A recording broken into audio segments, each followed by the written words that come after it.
Selamat berjumpa saudaraku sebangsa dan setanah air dimanapun saudara berada. Pada hari ini saya berdoa supaya Bapak Ibu dalam lindungan Tuhan Yang Maha Kuasa diberkahi rezekinya, diberi kesehatannya. Kita semangat terus saling mendoakan satu dengan yang lain, dan kita doakan pemimpin kita supaya bangsa dan negara kita ini segera terlepas dari pandemi COVID-19 ini. Dan kita percaya bahwa semangat hidup kita lah yang bisa mengatasi semua persoalan dalam kehidupan ini. Untuk itu, Bapak Ibu dimanapun saudara berada, kali ini saya ingin membagi pengalaman dalam kehidupan, di mana pada tahun 20 tahun yang lalu saya mencoba membuka satu usaha yang berkaitan dengan bantal. Jadi usaha saya itu dulu saya berikan bantal kesehatan. Nah, tentunya seperti ini Bapak Ibu. Bantal yang saya pegang ini adalah saya katakan bantal kesehatan. Dulu saya peragakan bantal ini di tingkat Dharma Wanita, di arisan mulai dari RT sampai kepada departemen yang ada di Jakarta, di DKI Jakarta ini saya peragakan ini bantal kesehatan. Kenapa saya katakan bantal kesehatan? Karena ternyata bantal itu umumnya memang untuk mengganjal kepala kita ketika kita tertidur, itu yang paling benar.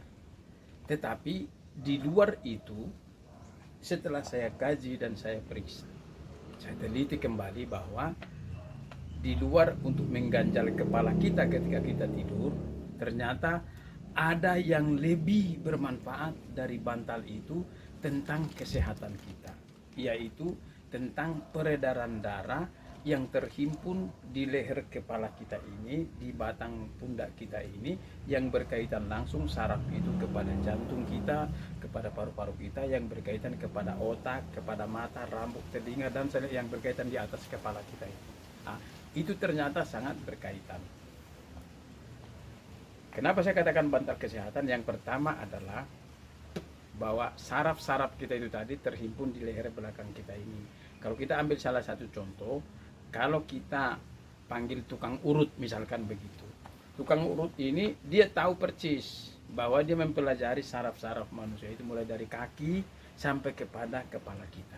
Itu sebabnya tukang urut itu tidak mau mengurut secara kencang di leher kita, di batang leher kepala kita ini, karena dia tahu di situ terhimpun saraf itu yang berkaitan kepada organ tubuh yang ada di otak kita. Dia tidak tahu.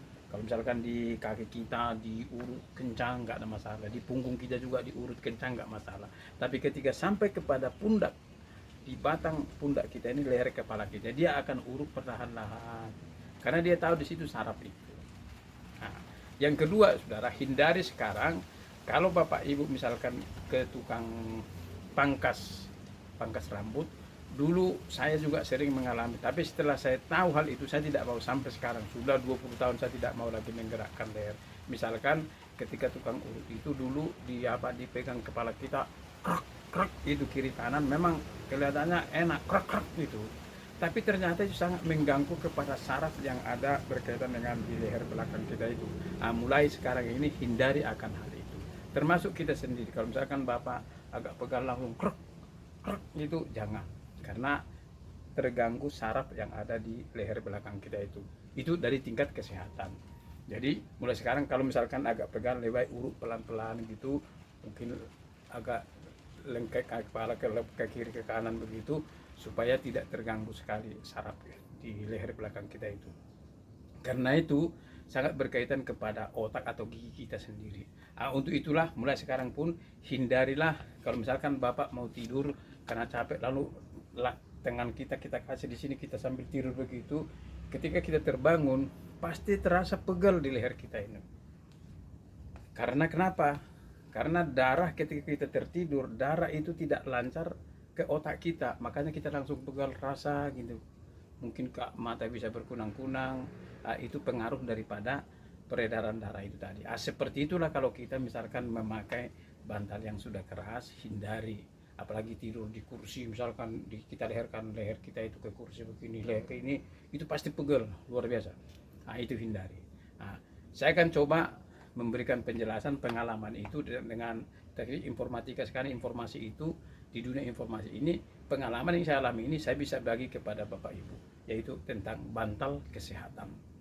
Nah, bantal yang saya produksi ini adalah bantal yang bahannya terdiri dari satu dakron, tapi bukan dakron lembaran, dakron kapas. Kalau sering di dalam kami mengatakan itu silikon. Silikon itu hancuran kapas. Kalau menurut saya sih, saya pikir itu terdiri dari sisa-sisa minyak, dibuatlah itu sejenis kapas, tapi produksinya saya nggak tahu. Nah, kalau di lokal itu dari misalkan daur-daur apa itu, botol-botol aqua itu didaur ulang kembali, dibuat bisa seperti dakron, seperti hancuran, dan itu kalau kena air nggak rusak gitu. Nah, jadi bantal ini pun kalau misalkan ibu, misalkan kita tidur kena iler, maaf ya, nah, saya akan harus ini, misalkan kita ada kena iler di sini, kotor sini, ibu bisa cuci rendam. Ini dicuci rendam ke air pun utuh, nggak masalah. Ya, karena di dalamnya itu nanti saya akan jelaskan. Lalu nanti ibu pukulkan ke apa, kalau pada saat sudah dicuci, dipukulkan gini-gini aja ke, misalkan ke lantai, dia akan jadi kering. Atau ibu jemur seperti ini, air itu akan tiris sendiri dan dia akan kering dan enak kita pakai. Jadi Bapak Ibu nggak perlu ragu untuk mencuci bantal ini secara utuh. Dan saya kasih garansi tidak akan rusak. Bahan di dalamnya ya tidak akan rusak. Dia akan tetap empuk untuk dipakai. Nah, untuk itu Bapak Ibu, ini saya akan coba mempraktekkan bagaimana cara membuat bantal ini. Nah, tentu Bapak Ibu di mana-mana bisa beli kain bantal ini, contohnya seperti ini, lembaran kain. Nah, Ibu ukur lebarnya itu dipotong 52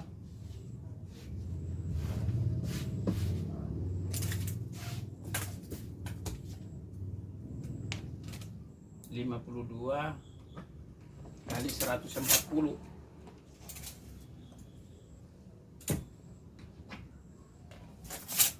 Ini kita ukur supaya langsung dipotong.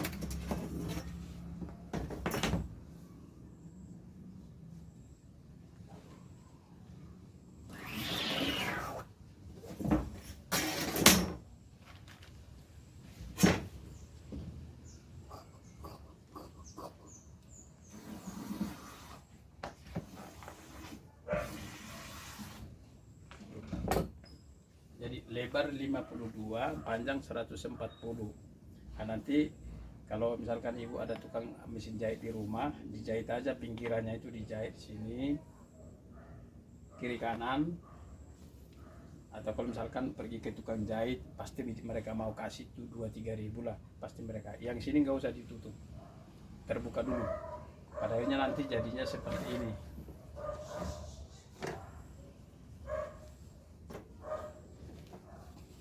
Setelah dibalik jadinya seperti ini. Nah, ini bantal ini.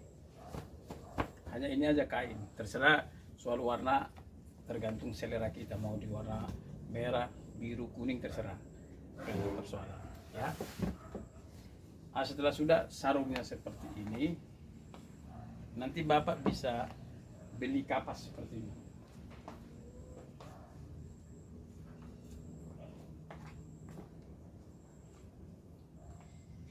Ini kapas bisa ibu beli kalau Bapak Ibu yang ada di DKI Jakarta, Jabodetabek ini, di Bekasi, di Tanah Abang, di Ciputat, di Bogor, di Tangerang, di toko-toko yang menjual busa pasti ada jual seperti ini. Biasanya mereka pasti jual. Tapi di Tanah Abang sudah pasti. Ya. Ini namanya silikon atau dakron hancuran, dakron kapas. Kalau saya selalu mengatakan silikon, kalau kami di dunia perdagangan seperti ini namanya silikon atau hollow. Itu kalau bahannya ini.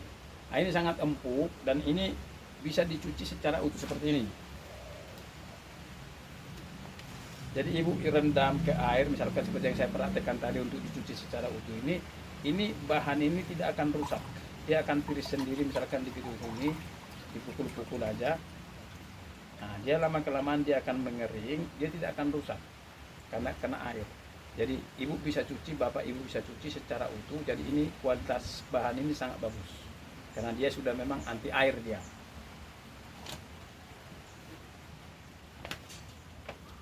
Nah, setelah itu ini bahannya, satu bantal ini yang standar, saya bicara standar itulah 8 ons. Ini 8 ons, 800 gram. 800 gram ini, tapi kalau ibu mau lebih kencang lagi ya mungkin 1 kilo, tapi nanti 1 kilo terlalu agak kencang juga. Nah, jadi ini yang standar itu 8 ons, itu secara ukuran internasional. Di hotel-hotel berbintang, kalau ibu pergi di hotel-hotel yang cukup sekarang bantalnya seperti ini, empuk sekali. Jadi ini yang bisa dipakai ya.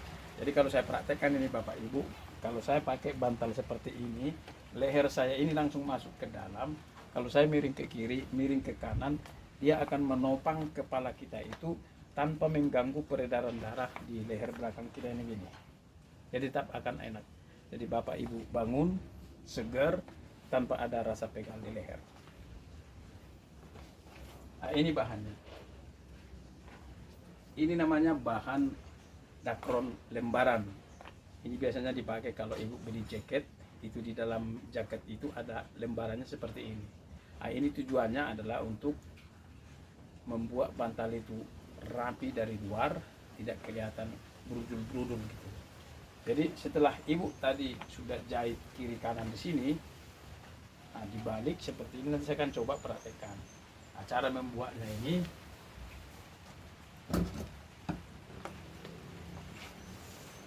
bahan hancuran itu lebih baik bapak ditarik-tarik seperti ini supaya rata, dia disusun seperti ini, disusun perlahan-lahan.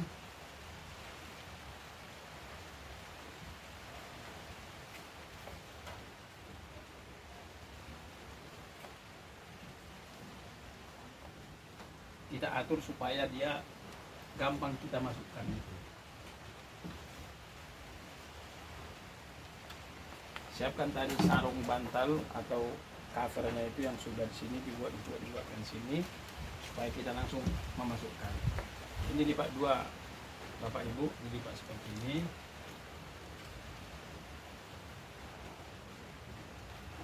Nah, supaya lebih gampang, ini yang kita masukkan ke dalam plastiknya ini seperti ini.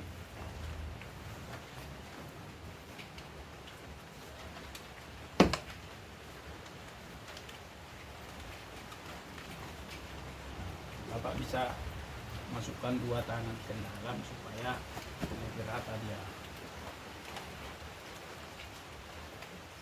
Nah, sisanya ini kita buat tetap, kita tarik-tarik supaya dia tidak terlalu kencang, supaya rata. Masukkan ke dalam.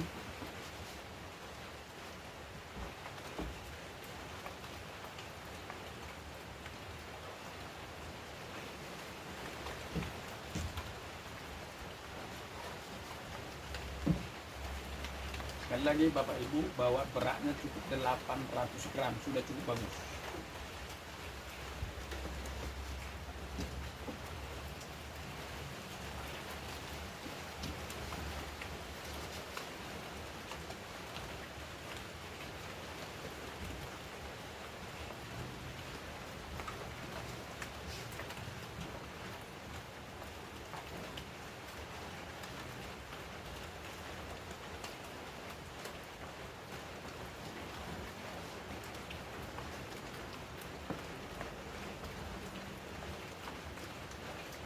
Usahakan agak di tengah-tengahnya ini agak lebih tebal sedikit, karena itu dia terlalu menanggung. Makanya kasih jalan kapasnya. Ini sangat elastis sekali, jadi supaya lebih enak dikasih di tengah, lebih banyak gitu.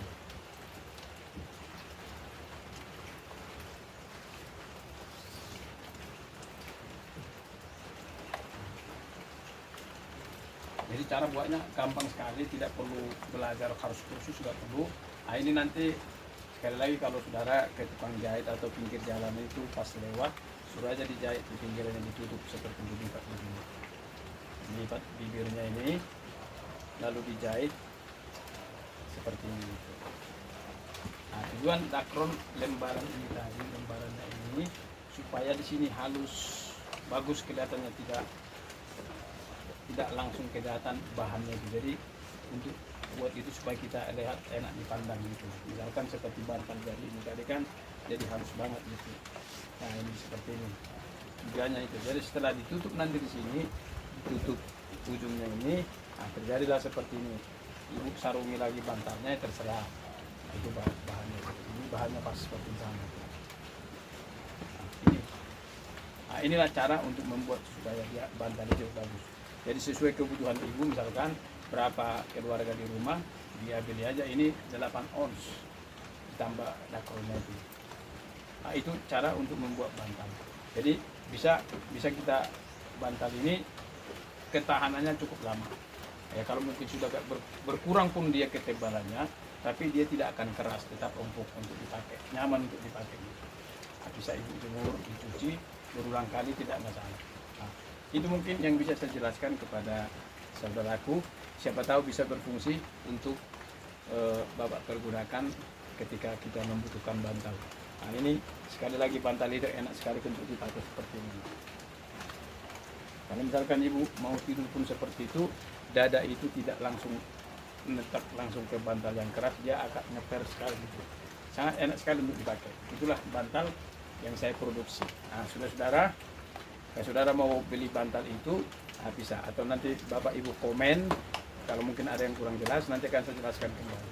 Nah, biarlah apa yang saya jelaskan ini bisa berguna bagi Bapak Ibu, untuk kita saling membagi pengalaman. Ini yang saya alami. Saya sudah 20 tahun saya jualan bantal, sampai sekarang pun tetap jualan bantal. Hanya tidak lagi secara person, saya ke pabrik, rumah sakit, perhotelan, itu yang saya jual. Kalau dulu pribadi saya jual. Namun demikian ini hanya saya untuk membagi pengalaman supaya Bapak Ibu bisa ketika Bapak Ibu butuh bantal yang bagus. Kalau dulu itu di bantal ini memang sampai sekarang masih cukup mahal. Ya ada orang mengatakan awal-awalnya itu dikatakan bulu angsa gitu. Tapi setelah saya bongkar bulu angsa itu ternyata bahannya seperti ini. Sangat bagus sekali untuk kesehatan kita. Ya, mudah-mudahan penjelasan saya ini atau apa yang saya alami dalam bantal ini Bapak bisa berguna dalam perjalanan kehidupan kita. Ya, itu yang bisa saya share pada hari ini kepada kita semua. Mudah-mudahan Bapak Ibu saudaraku dimanapun saudara berada, dimanapun ada, di kota Medan pasti ada itu, semua ada itu, kan itu diproduksi secara massal di negara kita ini. Itu aja yang bisa saya jelaskan kepada Bapak Ibu. Selamat mencoba, selamat membuat bantal dan menikmati bantal yang enak. Sukses dan sehat selalu. Ya inilah yang kami produksi bantal. Ini banyak karena ada pemesanan dari satu rumah sakit, jadi bantal semua di sana itu. Ya ini yang kita produksi. Hanya untuk membagi supaya nanti Bapak Ibu bisa membuat bantal sesuai dengan apa yang Bapak inginkan.